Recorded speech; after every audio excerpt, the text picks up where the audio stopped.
News time আপনাদের সঙ্গে আমি পম্পি শুরু করছি নেশন টাইম। নেশন টাইমে আজ একটি গুরুত্বপূর্ণ বিষয় নিয়ে আমরা আলোচনা করার চেষ্টা করব। বাক স্বাধীনতা। বাক স্বাধীনতা সত্যিই কি আছে আমাদের মতো সাধারণ মানুষের? এই কথা কেন বলছি? কারণ কয়েকদিন ধরেই চর্চায় রয়েছেন কুণাল কামরা, কৌতুক শিল্পী। কুণাল কামরা তিনি আজকে একটি পোস্ট করেছেন। সেই পোস্টেও তিনি একটি প্রশ্ন তুলে ধরেছেন। কি বলেছেন? গণতান্ত্রিক উপায়ে খুন করা হচ্ছে। গণতান্ত্রিক উপায়ে খুন কিভাবে হতে পারে? কুণাল কামরা, দেখতে পাচ্ছেন, আপনাদেরকে দেখাচ্ছি, how to kill an artist democratically. ঠিক এই পোস্ট করেছেন কৌতুক শিল্পী কুণাল কামরা। এবার আপনাদেরকে একটু জানাই, যারা হয়তো জানেন না তাদের জন্য, গত কয়েকদিন ধরে ঠিক কি ঘটনা ঘটেছে। কৌতুক শিল্পী কুণাল কামরা তিনি একটি ভিডিও বানিয়েছিলেন এবং সেই ভিডিওতেই দেখা যায় তিনি কি বলছেন। তিনি একনাথ শিন্ডে, মহারাষ্ট্রের উপমুখ্যমন্ত্রী, তাকে কটাক্ষ করেছেন, তাকে গদ্দার বলেছেন। তারপর থেকেই রাজ্য রাজনীতি উত্তাল হয়ে উঠেছে, বলা ভালো গোটা দেশ জুড়েই শোরগোল পড়ে গিয়েছে। তারপরে আজকে কুণাল কামরার এই পোস্ট, সেই পোস্টে তিনি বেশ কয়েকটি বিষয় উল্লেখ করেছেন। তিনি বলছেন গণতান্ত্রিক উপায়ে খুন, একের পর এক পুলিশি অভিযোগ দায়ের হয়েছে কুণাল কামরার বিরুদ্ধে। মুম্বাই পুলিশ সমন জারি করেছে, কিন্তু থানায় হাজিরা দেননি কুণাল কামরা। এমনকি গতকাল সোমবার তার মুম্বাইয়ের বাড়িতে গিয়ে হানা দিয়েছিল মুম্বাই পুলিশ। খাট থানার পুলিশ তার বাড়িতে পৌঁছে গিয়েছিল। তবে কুণাল কামরা তিনি জানিয়েছেন তিনি গত 10 বছর ধরে তার এই মুম্বাইয়ের বাড়িতে তিনি থাকছেন না, তিনি তামিলনাড়ুতে রয়েছেন। আর কুণাল কামরার যে ছবি আপনাদেরকে দেখাচ্ছিলাম, সেই ছবিতেই তিনি লিখেছেন কিভাবে একজন শিল্পীকে হত্যা করবেন ধাপে ধাপে শিখে নিন। এরপরেই সেখানে লেখা রয়েছে মোট 5টি ধাপের কথা। সর্বত্রই ছড়িয়ে রয়েছে আক্রোশ শব্দটি, যে আক্রোশের ফলে শিল্পীর বিভিন্ন সংস্থার থেকে অর্থ রোজগারের পথ বন্ধ হবে।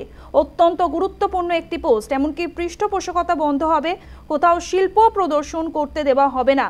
খুব ছোট ছোট দরজাও মুখের উপর বন্ধ হয়ে যাবে। একেবারে শেষ ধাপে দর্শক শ্রোতাকে সমন পাঠানো হবে আর শিল্প প্রদর্শনকে অপরাধ দৃশ্যে পরিণত করা হবে।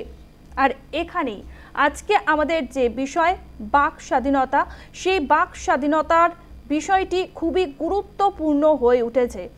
কেন কেন বারে বারে মুখ বন্ধ করার চেষ্টা করা হচ্ছে? কুণাল কামরা তিনি তো একজন কৌতুক শিল্পী। এর আগেও তিনি বিভিন্ন বিষয় নিয়ে তিনি সমালোচনা করেছেন এবং ব্যঙ্গাত্মকমূলক বিভিন্ন ধরনের ভিডিও দেখা গিয়েছে কুণাল কামরার।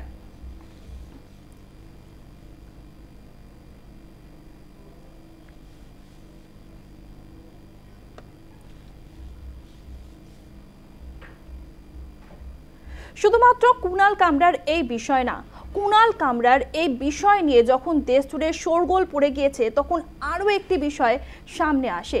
সেখানে কি দেখা যাচ্ছে? সেখানে আমরা যদি একটু গুজরাটের দিকে নজর দিই, গুজরাটে এই মুহূর্তে বিজেপি সরকার রয়েছে এবং গুজরাটের কংগ্রেসের রাজ্যসভার সাংসদ, তার বিরুদ্ধে এফআইআর দায়ের করেছে গুজরাট পুলিশ। এফআইআর দায়ের করেছিল গুজরাট পুলিশ এবং সেখানে ইমরান প্রতাপগড়ির বিরুদ্ধেই এই এফআইআর দায়ের করা হয়েছিল। তার বিরুদ্ধে কি অভিযোগ ছিল? তার বিরুদ্ধে অভিযোগ ছিল তিনি শত্রুতা ছড়ানোর অভিযোগ করছেন ইমরান প্রতাপগড়ি। তিনি এই অভিযোগ করেছেন। কেন এই অভিযোগ করা হয়েছে তার বিরুদ্ধে? সেখানে বলা হচ্ছে যে ইমরান প্রতাপগড়ি তিনি হিংসা ছড়ানোর চেষ্টা করেছেন একটি কবিতার মাধ্যমে। তিনি একটি কবিতা পোস্ট করেছিলেন এবং সেই কবিতাতে তিনি উল্লেখ করেছিলেন একটি কবিতা, এ খুন কি পিয়াসে বাত শুনো। তারপরেই দেখা যায় গুজরাট পুলিশ তার বিরুদ্ধে এফআইআর দায়ের করে। এমনকি গুজরাট হাইকোর্টে যখন এই মামলা ওঠে, সেই মামলাতেই দেখা যায় গুজরাট হাইকোর্ট গত 17ই জানুয়ারি এফআইআর খারিজ করতে রাজি হয়নি। গুজরাট হাইকোর্টের তরফ থেকে জানানো হয় সামাজিক সম্প্রীতি নষ্ট হতে পারে।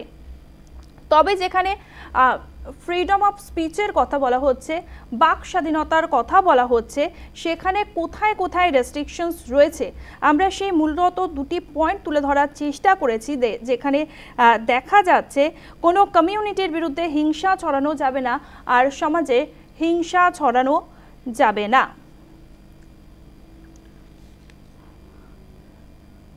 কোনো রকম হিংসা ছড়ানো যাবে না এবং কোনো কমিউনিটির বিরুদ্ধেও হিংসা ছড়ানো যাবে না। তারপরেই আমরা দেখতে পাই যখনই গুজরাট হাইকোর্টের তরফ থেকে বলে দেওয়া হয় এই এফআইআর খারিজ করতে তারা রাজি হয়নি, সামাজিক সম্প্রীতি নষ্ট হতে পারে। এরপরেই ইমরান প্রতাপগড়ি, যিনি কংগ্রেসের রাজ্যসভার সাংসদ গুজরাটের, তিনি তারপরে সুপ্রিম কোর্টের দ্বারস্থ হন। সুপ্রিম কোর্ট পুরো মামলাটি শোনেন। পুরো মামলাটি শোনার পরে একটি গুরুত্বপূর্ণ রায় দিয়েছে। সেই গুরুত্বপূর্ণ রায় জানিয়ে দেওয়া হয়েছে বাক স্বাধীনতা সমাজের একটি অবিচ্ছেদ্য অঙ্গ, খুবই গুরুত্বপূর্ণ। মত প্রকাশের স্বাধীনতা একটি সুস্থ ও সমাজের অবিচ্ছেদ্য অংশ, এমনটাই জানানো হয়েছে সুপ্রিম কোর্টের তরফ থেকে। এছাড়াও বিচারপতি এএস ওকা ও বিচারপতি উজ্জ্বল ভূঁইয়ার নেতৃত্বাধীন বেঞ্চ তারা কি জানিয়েছেন, তারা স্পষ্টভাবে জানিয়ে দিয়েছেন সুস্থ গণতন্ত্রের জন্য মত প্রকাশের স্বাধীনতা অপরিহার্য। সাহিত্য, কবিতা, নাটক, শিল্পকলা ও ব্যঙ্গচিত্র সমাজকে সমৃদ্ধ করে। যখন সুপ্রিম কোর্ট, দেশের শীর্ষ আদালত, বাক স্বাধীনতার পক্ষে রায় দিচ্ছে, তখন এই ধরনের ঘটনা কেন ঘটছে, এটাই আমাদের এখন প্রশ্ন। তবে ইমরান প্রতাপগড়ি, যিনি কংগ্রেস সাংসদ, যখন তার বিরুদ্ধে এফআইআর খারিজ করে দেয় সুপ্রিম কোর্ট, তিনি রীতিমতো সুপ্রিম কোর্টকে ধন্যবাদ জানিয়েছেন। কি বলেছেন আর কংগ্রেসের রাজ্যসভার সাংসদ ইমরান প্রতাপগড়ি, শোনাবো আপনাদের। मैं बहुत धन्यवाद अदा करूंगा माननीय उच्चतम न्यायालय का कि उन्होंने एक जो बेसलेस एफआईआर मेरे खिलाफ की गई थी उसको क्वैश किया, लेकिन एक लंबी लड़ाई लड़ते हुए मुझे यहाँ तक आना पड़ा, तब जाके मुझे न्याय मिला। तो मैंने इस लड़ाई को लड़ा और अभिव्यक्ति की आज़ादी, अभिव्यक्ति की स्वतंत्रता पर जो आज ऑब्जर्वेशन और जो पॉइंट्स माननीय उच्चतम न्यायालय ने रखे हैं वो बहुत ही महत्वपूर्ण है और मुझे लगता है कि देश में खासतौर से उसका एक संदेशा जाना चाहिए और सरकारों को उसे सुनना चाहिए। सरकारें जिस तरह से पिछले 10 साल में लोकतंत्र की आवाज़ों को कुचलने के लिए, असहमति की आवाज़ों को कुचलने के लिए प्रयास कर रही हैं और पुलिस को हथियार बना रही हैं, उस पर एक लंबी बहस की ज़रूरत है देश में। मैं सांसद हूं, उसके बावजूद मैं इतना प्रताड़ित होकर के, झेल करके माननीय उच्चतम न्यायालय तक पहुंचा, लेकिन इस देश का हर आम नागरिक माननीय उच्चतम न्यायालय तक नहीं पहुंच सकता। वो शिकार होता है, वो जेल काटता है, वो झेलता है और पुलिस का अधिकारी एफआईआर करके अपने में मगन हो जाता है, सरकार को खुश कर देता है। तो मुझे लगता है कि इस पर एक लंबी बहस की जरूरत है। मैं फिर से पुनः माननीय उच्चतम न्यायालय का धन्यवाद दूंगा। संविधान की जीत हुई। মত প্রকাশের স্বাধীনতাকে রক্ষা করা প্রয়োজন আর এ বিষয়ে দায়িত্ব নিতে হবে আদালত ও পুলিশ উভয় পক্ষকেই। রায় এমনটাই জানিয়েছে দেশের শীর্ষ আদালত। আরও একটি বিষয় আপনাদেরকে জানাবো, কারণ যেহেতু বারে বারে বাক স্বাধীনতার বিষয় আসছে, সেক্ষেত্রে যদি আমরা একটু অসমের দিকে নজর রাখি, সেখানেও অসমের সাংবাদিককে গ্রেফতার করা হয়েছিল। তার বিরুদ্ধে দুটি মামলা দায়ের করা হয়। প্রথমত একটু জানিয়ে রাখি ঠিক কি ঘটনা ঘটেছিল। অসমের সমবায় ব্যাংক দুর্নীতি আর তারই বিরোধিতা করে একটি বিক্ষোভ প্রদর্শন চলছিল মধ্যরাতে, আর সেই খবর কভারেজ করতে গিয়েছিলেন এই সাংবাদিক, যার ছবি আপনাদের সামনে আমরা তুলে ধরছি। নাম দিলওয়ার হোসেন মজুমদার। তিনি গিয়েছিলেন এই কভারেজ করতে, কিন্তু দেখা যায় কি হিমন্ত বিশ্ব শর্মার পুলিশ তাকে গ্রেফতার করে নেয়। তাকে গ্রেফতার করার পরেই দুটি মামলা দেওয়া হয়। এমনকি যখন আদালতে থানায় পৌঁছে যান এই সাংবাদিকের স্ত্রী এবং তার আইনজীবী, প্রায় 12 ঘন্টা ধরে তাদেরকে বসিয়ে রাখা হয়েছিল। কোনো রকম তার সঙ্গে যোগাযোগ করতে দেওয়া হয়নি, কথা বলতে দেওয়া হয়নি। যখন পুলিশকে জিজ্ঞাসা করা হয় কেন, কি কারণে তাকে গ্রেফতার করা হয়েছে, সেই বিষয়টিও স্পষ্ট করে বলতে পারেনি পুলিশ। তারপরেই জানানো হয় যে ঠিক কি ঘটনা ঘটেছে। তার বিরুদ্ধে দুটি মামলা দায়ের করা হয়। সেই দুটি মামলার মধ্যে বলা হয় দুর্ব্যবহার এবং ব্যাংক থেকে ফাইল চুরির অভিযোগ আনা হয়েছে তার বিরুদ্ধে। প্রথম মামলায় জামিন পেয়ে যান অসমের এই সাংবাদিক। জামিন পেতে না পেতেই দ্বিতীয় মামলায় তাকে গ্রেফতার করা হয়। দ্বিতীয় মামলায় যখন গ্রেফতার করা হয় তখনই অসমে উত্তাল পরিস্থিতি তৈরি হয়। সাংবাদিকরা তারা রাস্তায় নেমে পড়েন, তারা বিক্ষোভ দেখাতে শুরু করেন। এমনকি কংগ্রেসের তরফ থেকেও প্রতিবাদ জানানো হয়েছিল, সেই ছবি আপনাদেরকে দেখাবো। অসম কংগ্রেসের তরফ থেকে প্রতিবাদ জানানো হয়, অসম কংগ্রেসের তরফ থেকে প্রতিবাদ জানানো হয়েছিল। প্রসঙ্গত এখানে আরও একটি গুরুত্বপূর্ণ বিষয় রয়েছে। এই ব্যাংকের ডিরেক্টর অসমের মুখ্যমন্ত্রী হিমন্ত বিশ্ব শর্মা ও চেয়ারম্যান বিজেপি বিধায়ক বিশ্বজিৎ মুকেশ। 12 ঘন্টা ধরে যেমনটা বললাম ট্রাস্টি এবং আইনজীবীর সঙ্গে তাকে দেখা করতে দেওয়া হয়নি। আর এছাড়াও কি কারণে তাকে গ্রেফতার করা হয়েছিল সেই বিষয়টিও স্পষ্ট করা হয়নি পুলিশের তরফ থেকে। তারপরে এইভাবেই উত্তাল হয়ে ওঠে অসমের পরিস্থিতি। কংগ্রেসের তরফ থেকে বিক্ষোভ দেখানো হয়, এছাড়াও মিডিয়া ফোরামের তরফ থেকেও প্রতিবাদ জানানো হয়। সেই ছবিও আপনাদেরকে দেখাবো। মিডিয়া ফোরামের তরফ থেকে কি বলা হয়েছে শুনবো।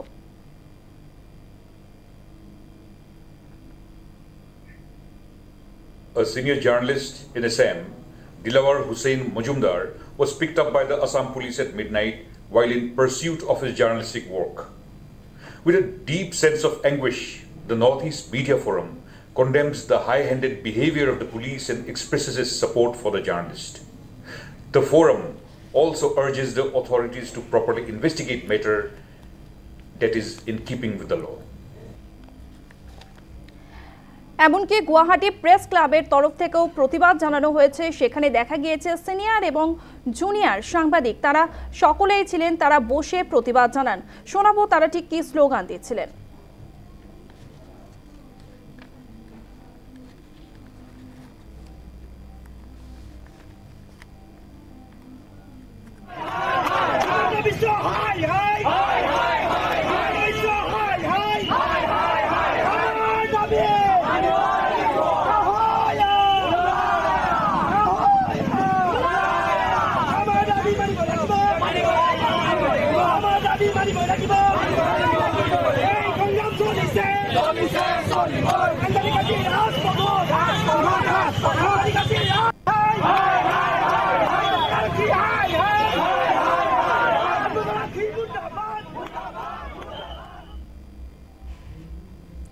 শেষ পর্যন্ত 5 দিন ধরে বন্দী রাখার পরেই অসমের সাংবাদিককে জামিনে মুক্ত করা হয়েছে। তবে অসমের সাংবাদিকের বিরুদ্ধে যা যা অভিযোগ আনা হয়েছিল, হিমন্ত বিশ্ব শর্মা মুখ্যমন্ত্রী হিসেবে যে অভিযোগ এনেছিলেন, কারণ তিনি যেহেতু একটি নিউজ পোর্টালের সাংবাদিক তাই তাকে সাংবাদিক বলে মনে করেন না, এমনটাই জানিয়েছিলেন অসমের মুখ্যমন্ত্রী হিমন্ত বিশ্ব শর্মা। হিমন্ত বিশ্ব শর্মার ছবি আপনাদেরকে দেখাচ্ছি। তিনি এই বক্তব্য রেখেছেন, তিনি বলেছেন যে তিনি মনে করেন না কোনো নিউজ পোর্টালের কোনো সাংবাদিককে সাংবাদিক বলে। তা এখানেও কোথাও গিয়ে বাক স্বাধীনতা অবরুদ্ধ করা হয়েছে। এবার আপনাদেরকে আরও একটি ছবি দেখাবো, যেই খবর ইতিমধ্যেই আপনারা জানেন, যেখানে আমরা দেখেছি অক্সফোর্ডের কেলগ কলেজে যখন ভাষণ দিচ্ছিলেন বাংলার মুখ্যমন্ত্রী মমতা বন্দ্যোপাধ্যায়, তখনও তাকে বিক্ষোভের মুখে পড়তে হয়েছিল। বিক্ষোভের মুখে পড়ে আমরা কি দেখলাম, মুখ্যমন্ত্রী মমতা বন্দ্যোপাধ্যায় অনেক বেশি সংযত ছিলেন এবং তিনি একটি প্রসঙ্গ উল্লেখ করেছেন যা অত্যন্ত গুরুত্বপূর্ণ। তিনি বলেছেন গণতন্ত্রের সকলেরই বলার অধিকার আছে, যেহেতু এটা গণতান্ত্রিক দেশ তাই সকলের বলার অধিকার আছে, তবে তারা যদি শান্ত হয়ে প্রশ্ন করতে পারতেন আমিও তাহলে শান্ত হয়ে জবাব দিতে পারতাম। পুরো এই বিষয়গুলি নিয়ে আরও বেশি করে আমরা আলোচনা করার চেষ্টা করব, বিস্তারিতভাবে আলোচনা করার চেষ্টা করব। আমার সঙ্গে রয়েছেন বিজেপি মুখপাত্র সুপ্রিয় ঘোষ, সঙ্গে রয়েছেন কংগ্রেস মুখপাত্র অরিন্দম গোস্বামী। আপনাদের দুজনকেই নিউজ টাইমে স্বাগত জানাই।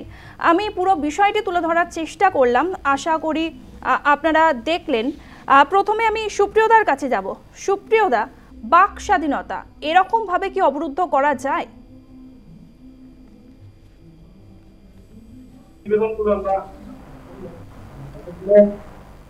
বুঝতে পারছি যে নেতাদের পক্ষ থেকে যে বক্তব্যগুলো আসছে এগুলো কিন্তু কোথাও না কোথাও একটু হাস্যকর লাগে। কারণ কংগ্রেস থাকাকালীনই ভারতবর্ষে যখন এমার্জেন্সি হয় তখন এই মৌখিক অধিকার, গণতন্ত্রের অধিকার, বাক স্বাধীনতার অধিকার এগুলো কিভাবে হরণ হয়েছিল আমরা সকলেই দেখতে পাই। তুমি যতগুলো এখানে প্রতিবেদন দেখানো এবং নিউজ চ্যানেল ধন্যবাদ জানাই যে প্রতিবেদনগুলো তুলে ধরছে বাক স্বাধীনতাকে কেন্দ্র করে। এই মার্চ মাসে 2025 সালে কংগ্রেস নেতৃত্বাধীন তেলেঙ্গানা সরকার দুজন সাংবাদিককে তারা ডিটেইন করেন এবং গ্রেফতারের পরে তাদের মানে বিরুদ্ধে মূল অভিযোগ কি ছিল? ওখানকার মুখ্যমন্ত্রী তারা সমালোচনার জন্য কিছু মন্তব্য করেছিলেন।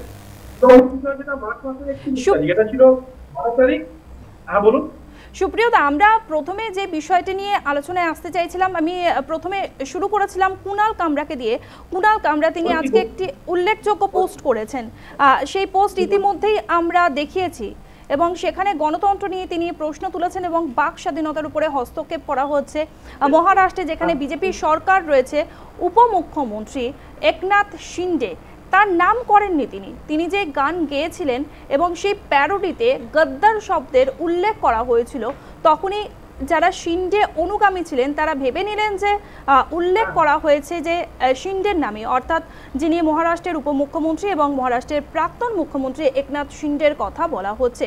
আমরা এই বিষয় নিয়ে আলোচনায় ফিরবো, তবে এখন সময় হয়ে গিয়েছে একটা ছোট্ট বিরতি। ফিরে আসছি বিরতির পর, সঙ্গে থাকুন। আমরা আলোচনা করছিলাম বাক স্বাধীনতা নিয়ে, আপনাদেরকে জানাচ্ছিলাম কৌতুক শিল্পী কুণাল কামরা তিনি একের পর এক ভিডিও পোস্ট করেছেন। আর প্রথম ভিডিওতেই তিনি কোথাও গিয়ে নাম না করে একনাথ শিন্ডে মহারাষ্ট্রের উপমুখ্যমন্ত্রী তাকে গদ্দার বলে কটাক্ষ করেছিলেন। তারপরেই আমরা দেখেছিলাম হ্যাবিটেট স্টুডিও, যে স্টুডিওতে এই গানের রেকর্ডিং হয়েছিল, এই প্যারোডির রেকর্ডিং হয়েছিল, সেই স্টুডিওতে ভাঙচুর চালানো হয়। ভাঙচুর চালায় শিন্ডেপন্থীরা, অর্থাৎ যারা শিন্ডের অনুগামী তারা ভাঙচুর চালিয়েছিল। এমনকি যে অভিযোগ সামনে এসেছিল, কুণাল কামরা অভিযোগ করেছিলেন তাকে বারে বারে ফোনে প্রাণনাশের হুমকি দেওয়া হয়েছিল। আর এই বিষয় নিয়ে আমরা আলোচনা করছি। আমাদের সঙ্গে রয়েছে বিজেপি মুখপাত্র সুপ্রিয় ঘোষ। সুপ্রিয়, যে বিষয়টি আপনার কাছ থেকে জানতে চাইছিলাম, যে বিষয়টি বলছিলাম, একদিকে মুম্বাই পুলিশ বারে বারে তলব করছে কুণাল কামরাকে। কুণাল কামরা তিনি জানিয়ে দিয়েছেন যে তিনি তামিলনাড়ুতে রয়েছেন এবং গত 10 বছর ধরে তিনি মুম্বাইয়ের বাড়িতে নেই, তিনি তামিলনাড়ুতেই রয়েছেন। সেখানে বলা হচ্ছে, যেখানে তিনি তো প্রথমত বলেছেন যে আদালত যদি বলে তাহলে কিন্তু আমি ক্ষমা চাইব, আমি এমন কিছু করিনি যে আমাকে ক্ষমা চাইতে হবে। আর অন্যদিকে মুম্বাই পুলিশ তার বাড়িতে চলে যাচ্ছে, বাড়িতে চলে গিয়ে হচ্ছে যে তার বাবার হাতে সেই পত্র দিয়ে আসছে যাতে হচ্ছে কুণাল কামরা থানায় এসে দেখা করেন। অন্যদিকে শিন্ডে অনুগামী যারা তারা হুমকি দিচ্ছেন, তারা বলছেন যদি মহারাষ্ট্রে পা রাখেন কুণাল কামরা তাহলে তাকে মারধর করা হবে। একসঙ্গে তো দুটো কাজ হতে পারে না। প্রথমত আমি এই ধরনের মন্তব্য বা প্যারোডি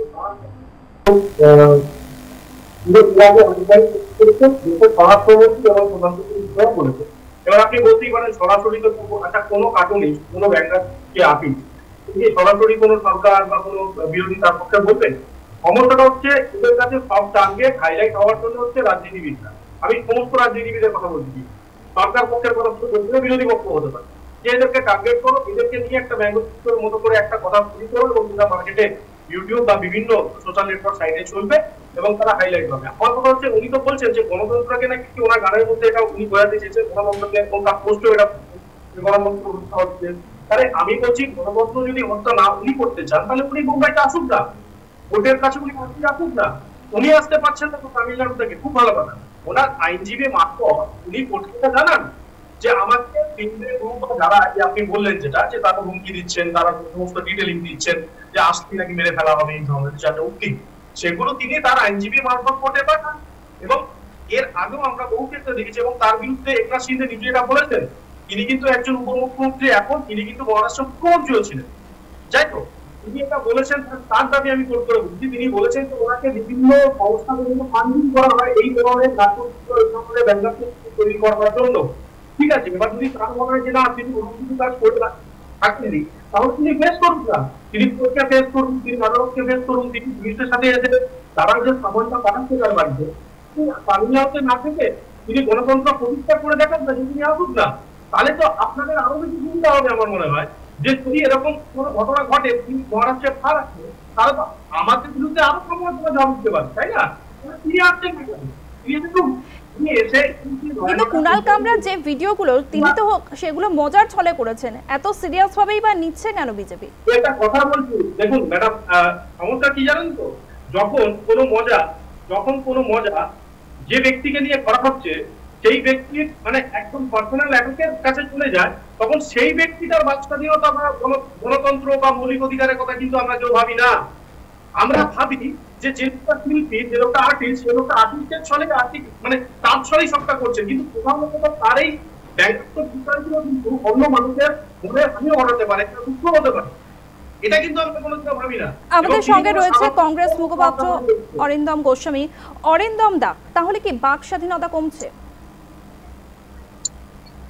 দেখো, প্রথম কথা হচ্ছে আমরা সাধারণ মানুষ যারা রয়েছি, আমাদের একটা ধারণা হয়েছিল যে এই কোর্টের বিচারপতির বাড়ির থেকে যখন কোটি কোটি ক্যাশ টাকা পাওয়া যায় বা গৌরী লঙ্কেশদের যখন হত্যা করা হয়, সেই সময় আমাদের একটা কনসেপ্ট তৈরি হয়েছিল, একটা সাধারণ মানুষের একটা ধারণা তৈরি হয়েছিল যে বিচার ব্যবস্থা কি তাহলে সত্যি বিকিয়ে গেল।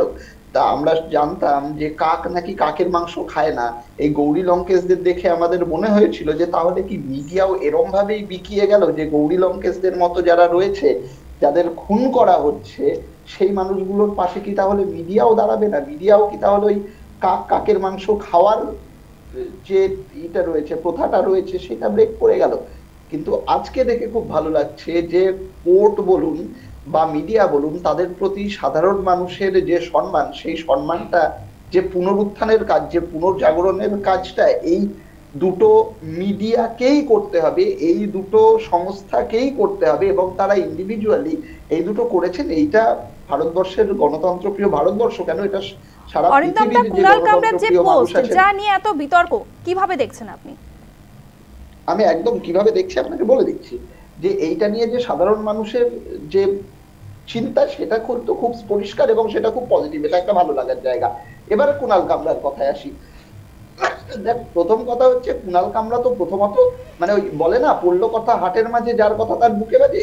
কুণাল কামরা যদি মোদি শব্দটা উল্লেখ করে থাকেন, সেখানে নরেন্দ্র মোদী হতে পারেন, সেখানে ললিত মোদী হতে পারেন, সেখানে যে কোনো মোদী হতে পারে।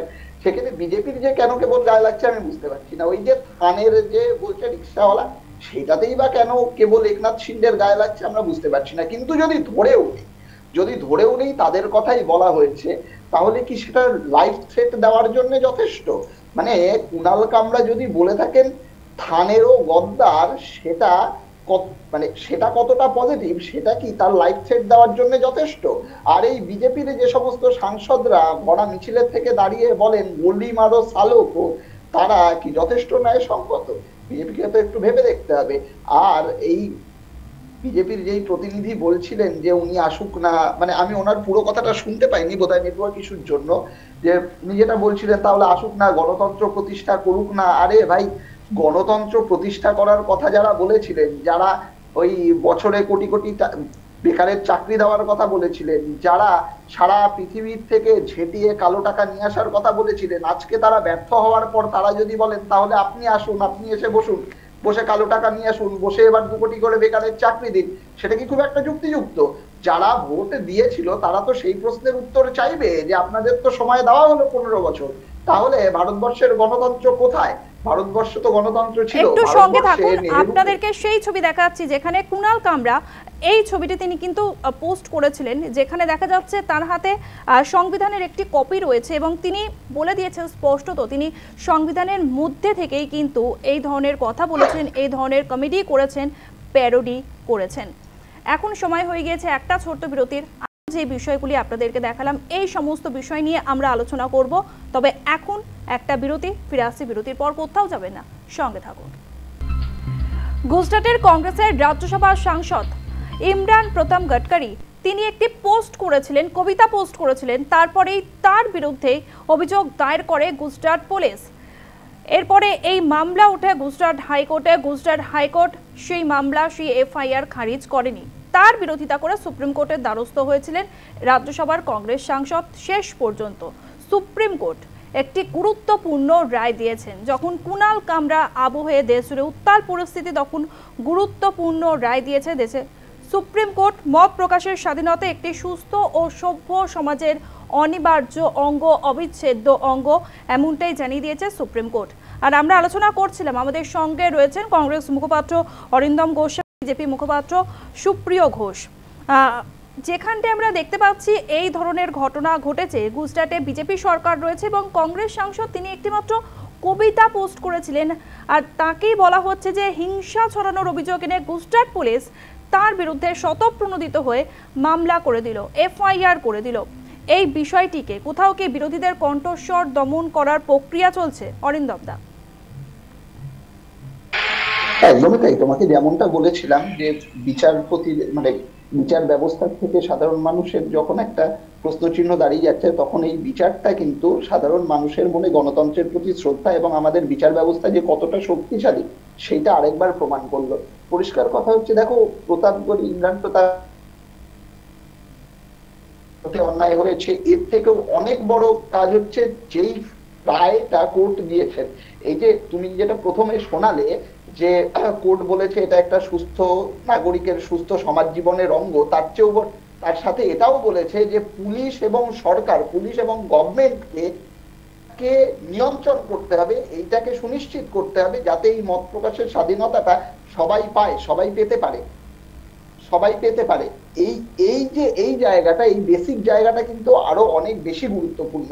ভারতবর্ষের সরকার বলো, রাজ্য সরকার বলো, সেই জায়গায় এই সরকারকে এবং পুলিশকে যেরকম ভাবে একদম সরকারের কৃত দাস হিসেবে ট্রিট করা হয়, সেই জায়গা থেকে পুলিশ এবং সরকার দুজনেই যদি এই রায়টা আরেকটু ভালোভাবে শোনে এবং বিরোধীদের ওপর সরকারি নিয়ন্ত্রণ, রাষ্ট্রের নিয়ন্ত্রণের অস্ত্র যেন না হয়ে ওঠে, এটা তার জন্য একটা অত্যন্ত গুরুত্বপূর্ণ সিদ্ধান্ত, অত্যন্ত গুরুত্বপূর্ণ পদক্ষেপ, অত্যন্ত গুরুত্বপূর্ণ রায় বলে আমি মনে করি। সুপ্রিয়দা, বিরোধীদের কথা অপছন্দ হলেই তারপরে তাদের বিরুদ্ধে পদক্ষেপ নেওয়া হচ্ছে এবং বিভিন্নভাবে তাদেরকে হেনস্থা করা হচ্ছে, এ কেমন গণতন্ত্র? প্রশাসন যদি মনে করে যে কোথাও কারো একজন বাক্য বিনিময়ের পরে কোনো পোস্টের মাধ্যমে কোথাও সাম্প্রদায়িক সম্প্রীতি থেকে শুরু করে কোনো মানে সিচুয়েশনের ঘাটতি হতে পারে, সেখানে তার বিরুদ্ধে এফআইআর হতে পারে। যে সাংসদ হোক, আমি হয়, আপনি হয়, যে হোক। আপনি একটা কথা বলতেন এখানে যে সূচনায় আদালত আমাদের তার এটাকে খারিজ করে দিয়েছে, তবে এর সাথে একও মাত্র হাইকোর্ট কিন্তু তার এই মামলাটাকে গ্রহণ করেছিল, পুলিশের যে মামলা সেটা গ্রহণ করেছিল। নিশ্চিতভাবে এটা ঠিক যে উচ্চ আদালত এটাকে খারিজ করে দেন এবং তার বক্তব্য তিনি যে বক্তব্যগুলো এখানে বলছিলেন, আমি তো শুরুতে বললাম, তখন আপনি বললেন যে এই টপিক এখন চাই। তাই আমি শুরুতে বললাম এই 2 মাসে 2025 সালে মার্চ তেলেঙ্গানা সরকারের পক্ষ থেকে সাংবাদিকদের করা হয় এই বার্তাগুলো সেখানে কেন জ্যোতিবাবুর বিরুদ্ধে সেখানে কোনো সম্পাদক বক্তব্য করেছিলেন।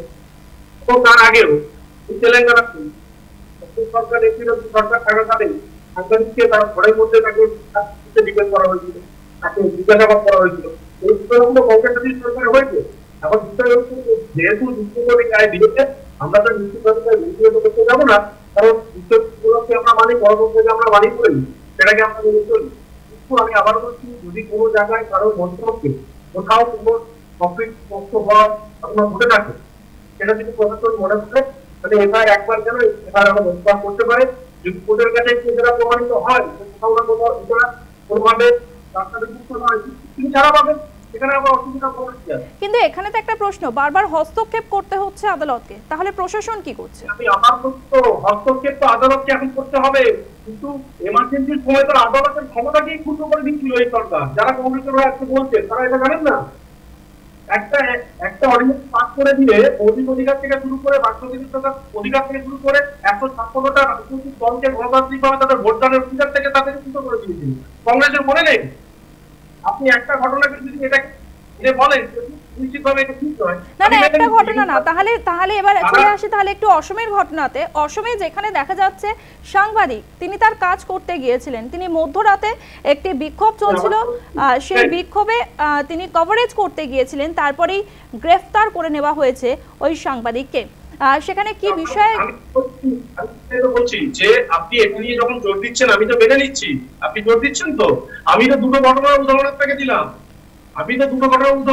সেখানেও কিন্তু আপনার মতো সাংবাদিককেই হেনস্থা করা হয়েছে।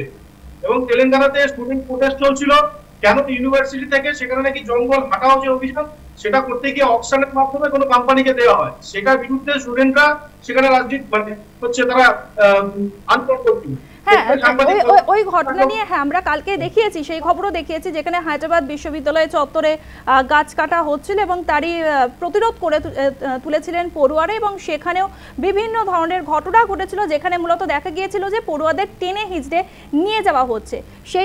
সেই ঘটনাও দেখিয়েছি। এমনকি বলা হয়েছিল যে সরকারের ওই জমি, তার আগে বিশ্ববিদ্যালয়ের জমি ছিল, বিশ্ববিদ্যালয়ের জমি এখন নেই, সেটা এখন সরকারি জমি। তারপরেও সেখানে প্রতিরোধ গড়ে তুলেছিলেন পড়ুয়ারা। তাদের বক্তব্য ছিল যে যেহেতু গাছ কাটা হচ্ছে ভারসাম্য রক্ষার জন্য, পরিবেশে যাতে ভারসাম্য রক্ষা হয় সেই জন্য তারা প্রতিবাদ করেছেন। এই বিষয়টি নিয়েও আমরা জানিয়েছি, বলেছি। কিন্তু যেখানে বারে বারে বলছি, আসামে তার বিরুদ্ধে প্রথমে মামলা করা হলো, একটি মামলা করা হলো, 12 ঘন্টা ধরে সাংবাদিকের স্ত্রীকে, আইনজীবীকে বসিয়ে রাখা হলো। কি কারণে তাকে গ্রেফতার করা হয়েছে কোনো রকম কিছু জানানো হলো না থানার তরফ থেকে। হিমন্ত বিশ্ব শর্মা তিনি বলে দিলেন যারা হচ্ছে যে পোর্টালের নিউজ সাংবাদিক, তাদেরকে তিনি সাংবাদিক হিসেবে মনেই করেন না। এই কি ধরনের গণতন্ত্র, কি হচ্ছে এটা? আমি তো বলছি যে যেখানে যে কোনো ঘটনা ঘটছে, যে ঘটনাগুলো আপনি এখানে উল্লেখ করেছেন, প্রত্যেকটা ঘটনার সাথে যেখানে প্রশাসন যেখানে মনে করেছে যে কোথাও না কোথাও এটা সম্প্রীতি বজায়ের ক্ষেত্রে অসুবিধা হতে পারে, ধরেনের জন্য এটা অসুবিধা হতে পারে, সেখানে তারা তার কাজ করেছে। আমার একজন নাগরিক হিসাবেও তো সেই অধিকার আছে যে আমি আমার আইনজীবী মারফত আমি কোর্টের দ্বারস্থ হতে পারি। তো আমরা তো বলছি এটা। এবং এই সময় আমি কেন ইমার্জেন্সি কথাটা বারবার বলছি বলুন তো? ইমার্জেন্সি সময় কোর্ট বলে আর কিছু এখানে ছিল না ভারতবর্ষে। আপনি তো এখন কোথাও যদি আপনার মনে হয়, আমি যদি তথ্যের কাছে ধরে নিই যে এই সরকারগুলো, এই সরকার আইন চালু করছে, তাহলে তো আপনি কোর্টে যেতে পারছেন। এমার্জেন্সির সময় কেন আমাদেরকে হস্তক্ষেপ বেশি করবে? আমার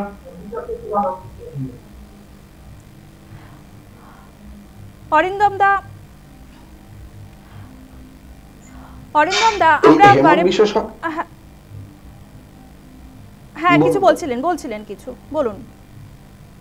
হেমন্ত বিশ্ব শর্মা যেরকম পোর্টালের যারা সাংবাদিক তাদের সাংবাদিক বলে মনে করে না, আমরাও হেমন্ত বিশ্ব শর্মাকে কোনো রাজনৈতিক ব্যক্তিত্ব বলেই মনে করি না, ধান্দাবাজ ছাড়া।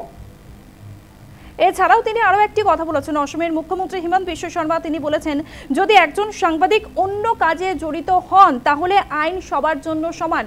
তবে সেই সাংবাদিক যখন তিনি মুক্তি পান, মুক্তি পাওয়ার পরে তিনি জানিয়েছেন যে তিনি LLB পাস করেছেন, তাই আইনজীবী হিসেবে সিনিয়রদেরকে সাহায্য করেন, কিন্তু তার যেই কাজ সেই কাজ থেকে যখন সময় পান তখন তিনি সাহায্য করেন। এমনকি তার জন্য যারা মামলা লড়েছেন যে সমস্ত আইনজীবীরা একটা টাকাও তার কাছ থেকে নেননি। একদমই তাই, এটাই তো হওয়া উচিত। এই ধরুন উনি আইনজীবী হিসেবে সাহায্য করেন, উনি সাংবাদিক হিসেবে কাজ করেন, সাংবাদিকরা আইনজীবীরা তার পাশে দাঁড়াবে। কিন্তু সবচেয়ে বড় আশ্চর্যের বিষয় হলো কোন কাজে গিয়েছিলেন আর কোন কাজ করতে গেলেন। মানে একদম পশ্চিমবঙ্গের কথা মনে হচ্ছে যে পশ্চিমবঙ্গে যখন রাস্তা অবরোধ হয় রাস্তা খারাপের জন্য, সেই সময় অবরোধকারীদের বিরুদ্ধে নাকি নকল টাকা পাচারের মামলা হয়। এইখানেও দুর্নীতি নিয়ে গন্ডগোল হচ্ছিল, দুর্নীতির কভারেজ করতে গেছিল, সেখান থেকে এই ভদ্রলোক যিনি কভার করতে গেছিলেন তিনি নাকি ওখানকার ফাইলপত্র চুরি করে নিয়েছেন।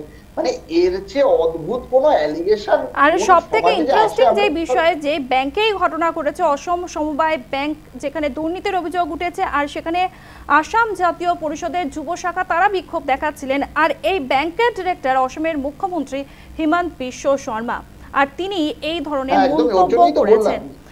এখন সময় হয়ে গিয়েছে একটা ছোট্ট বিরতির পরে আমরা ফিরে আসব। মুখ্যমন্ত্রী মমতা বন্দ্যোপাধ্যায় অক্সফোর্ডে যখন তিনি বক্তব্য রাখছিলেন সেই সময় বিক্ষোভের মুখে পড়তে হয়েছিল, তখন তিনি বাক স্বাধীনতা নিয়ে, গণতন্ত্র নিয়ে কি বলেছেন এ বিষয়ে আমরা আলোচনা করব। এখন সময় একটা বিরতির। আপনারা সবাই জানেন অক্সফোর্ডের কেলক কলেজে যখন ভাষণ দিচ্ছিলেন বাংলার মুখ্যমন্ত্রী মমতা বন্দ্যোপাধ্যায়, সেই সময় বিক্ষোভ দেখানো হয়।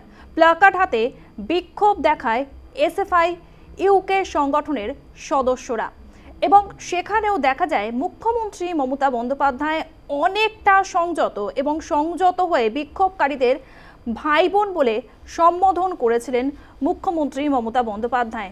এমনকি কি দেখা গিয়েছিল, মমতা বন্দ্যোপাধ্যায়কে তারা বিভিন্ন ধরনের প্রশ্ন করেন, যে প্রশ্নগুলো অত্যন্ত গুরুত্বপূর্ণ। এমনকি আরজিকর কাণ্ড, আরজিকরে যে ঘটনা ঘটে গিয়েছে, ভয়াবহ ঘটনা, সেই ঘটনার উল্লেখ করে মুখ্যমন্ত্রী মমতা বন্দ্যোপাধ্যায়কে বলা হয়েছিল you are a killer, you killed Abhaya, you killed a young doctor, you are a কিলার।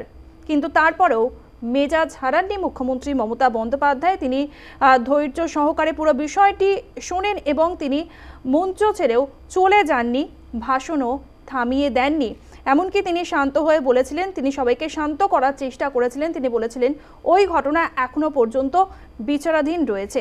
এছাড়াও যখন সংখ্যালঘু তোষণ নিয়ে প্রশ্ন করা হয়েছে, তিনি কি হিন্দু, তিনি বিভিন্ন ধর্মের কথা বলে তিনি বলেছিলেন আমি খ্রিস্টান, আমি হিন্দু, আমি পার্সি, বিভিন্ন ধর্মের কথা বলার পরে তিনি সর্বোপরি বলেছিলেন যে আমি একজন মানুষ। এছাড়াও যখন শিল্পায়ন নিয়েও প্রশ্ন করা হয়, শিল্পায়ন নিয়ে প্রশ্ন করার পরেও তিনি শান্ত থেকেছিলেন। শান্তভাবেও তিনি বলেছিলেন যে যখন সিঙ্গুরে টাটাদের বিদায় প্রসঙ্গ তুলে ধরা হয়, তিনি বলেছিলেন যে টাটা গোষ্ঠী পশ্চিমবাংলায় বিনিয়োগ করছে আর টাটাদের আমি তাড়াইনি।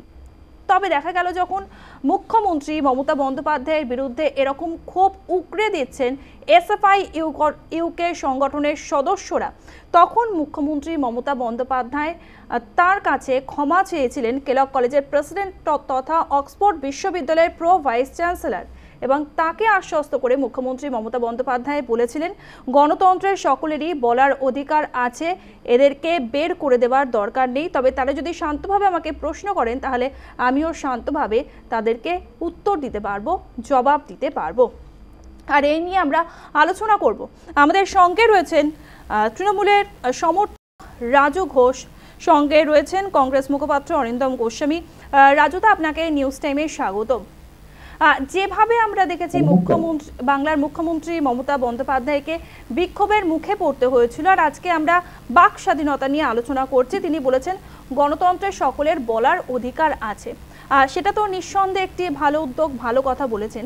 তবে যদি আমরা একটু কয়েক বছর পিছনে ফিরে যাই, যখন 2011 সালে বাংলায় মা মাটি মানুষের সরকার প্রতিষ্ঠিত হলো, তারপরে দেখা গেল 2012 সালে যাদবপুর বিশ্ববিদ্যালয়ের অধ্যাপক অম্বিকেশ মহাপাত্র তিনি কি করেছিলেন, তিনি একটি কার্টুন পোস্ট করেছিলেন এবং সেই কার্টুনে ছবি ছিল মুখ্যমন্ত্রী মমতা বন্দ্যোপাধ্যায়ের, দীনেশ ত্রিবেদী এবং মুকুল রায়ের, এবং সেই কার্টুন পোস্ট করার পরেই গ্রেফতার করা হয়েছিল অম্বিকেশ মহাপাত্রকে।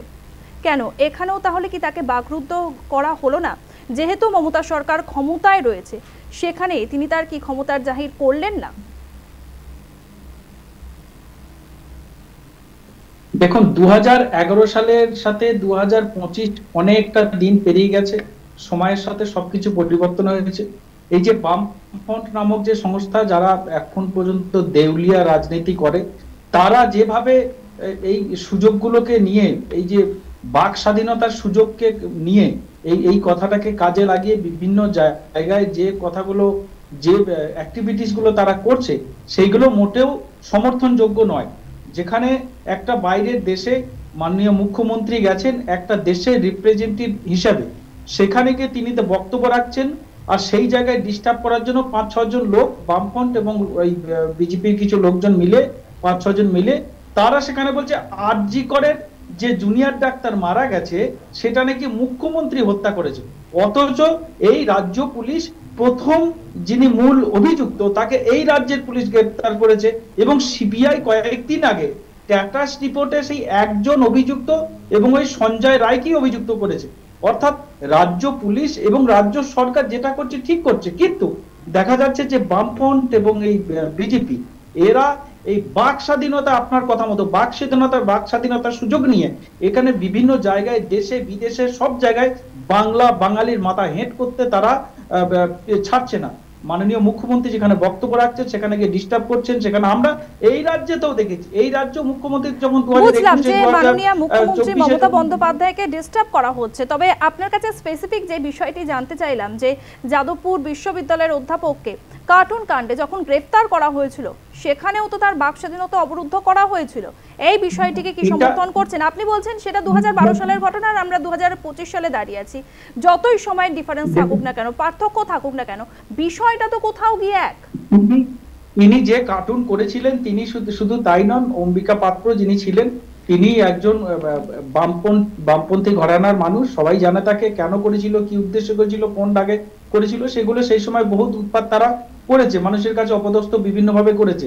আমরা এখানেও তো সেটাকে, আমরা যদি সেটাকে একটা ছোট ঘটনা দিয়ে দেখতে যাই, আপনি জানেন, নিশ্চয়ই জানবেন, ত্রিপুরা রাজ্যের একটা সংবাদ মাধ্যম একটা ত্রিপুরা রাজ্যের সংবাদ মাধ্যম শুধুমাত্র কেন্দ্র সরকারের বিরুদ্ধে, বিজেপি সরকারের বিরুদ্ধে এক লাইন খবর লিখেছিল, হেডলাইনে এই বিষয়ে আমি জানি গ্রেফতার জানিয়ে দেওয়া হয়েছে একদম আসামে। হ্যাঁ, আমরা দেখিয়েছি, আমরা এই খবর দেখিয়েছি। আমাদের হাতে সময় একদম সংক্ষিপ্ত। অরিন্দম দা, একদম সংক্ষেপে জানতে চাইবো, যে ঘটনা ঘটেছে মুখ্যমন্ত্রী মমতা বন্দ্যোপাধ্যায়ের সঙ্গে অক্সফোর্ডে, এটা কি গণতন্ত্রের সুস্থ পরিবেশ বলে মনে করছেন? দেখো, কেলক কলেজ আর ইস্ট জর্জিয়ার মারামারির মধ্যে আমি ভাই বারাসাত ইউনিভার্সিটি, আমি ওর মধ্যে নেই, কিন্তু পরিষ্কার কথা হচ্ছে যে মমতা ব্যানার্জি ওইখানে গিয়ে যেটা করেছেন, যেটা বলেছেন, সেটাই আসলে হওয়া উচিত। সত্যি তো সবার মত প্রকাশের স্বাধীনতা থাকবে, প্রশ্ন দেওয়ার উত্তরের লাইবিলিটিও মমতা ব্যানার্জির আছে, কিন্তু এই কথাগুলো তো মমতা ব্যানার্জি পশ্চিমবঙ্গে থাকলে মনে হয় না। এখন যখন ওই বেড়াল ঠেলায় পড়েছে তখন গাছে উঠেছে, এই কেস হয়েছে, মমতা ব্যানার্জির হাতে ওই এমপিএসটা নেই, মানে মেট্রোপলিটন পুলিশ ফোর্স, এমপিএফ যেটা, সেটা নেই বলে মমতা ব্যানার্জি ওদের ধরিয়ে দিতে পারেনি মাওবাদী বলে, বা উনি হয়তো ওখানে গেছেন, তো উনি ওখানে গিয়ে ব্রিটিশ ভক্ত সেজে হয়তো বলে দিতেন যে ওই এরা হচ্ছে বেশ, আমাদের হাতে একদম সময় নেই। তবে সব শেষে আরো একবার বলবো, মুখ্যমন্ত্রী মমতা বন্দ্যোপাধ্যায় যেমন বলেছেন গণতন্ত্রে বাক স্বাধীনতা থাকা প্রয়োজন রয়েছে, সুপ্রিম কোর্টও ঠিক একইভাবে গুরুত্বপূর্ণ একটি রায় দিয়েছে। মত প্রকাশের স্বাধীনতা একটি সুস্থ ও সভ্য সমাজের অবিচ্ছেদ্য অঙ্গ, এরকমটাই জানানো হয়েছে সুপ্রিম কোর্টের তরফ থেকে। তবে অবশ্যই নজর রাখতে হবে, যখন বাক স্বাধীনতার এই বিষয়টি আসবে তখন যাতে আমরা কাউকে আঘাত না করি, কোনো রকম হিংসা না ছড়াই। এই বিষয়টি অত্যন্ত গুরুত্বপূর্ণ, এই বিষয়টির দিকে অবশ্যই নজর রাখতে হবে। আজকের মতো আলোচনা আমি এখানেই শেষ করছি। আমার সঙ্গে ছিলেন তৃণমূল সমর্থক রাজু ঘোষ, ছিলেন বিজেপি মুখপাত্র সুপ্রিয় ঘোষ, কংগ্রেস মুখপাত্র অরিন্দম গোস্বামী। সবাইকে অনেক ধন্যবাদ।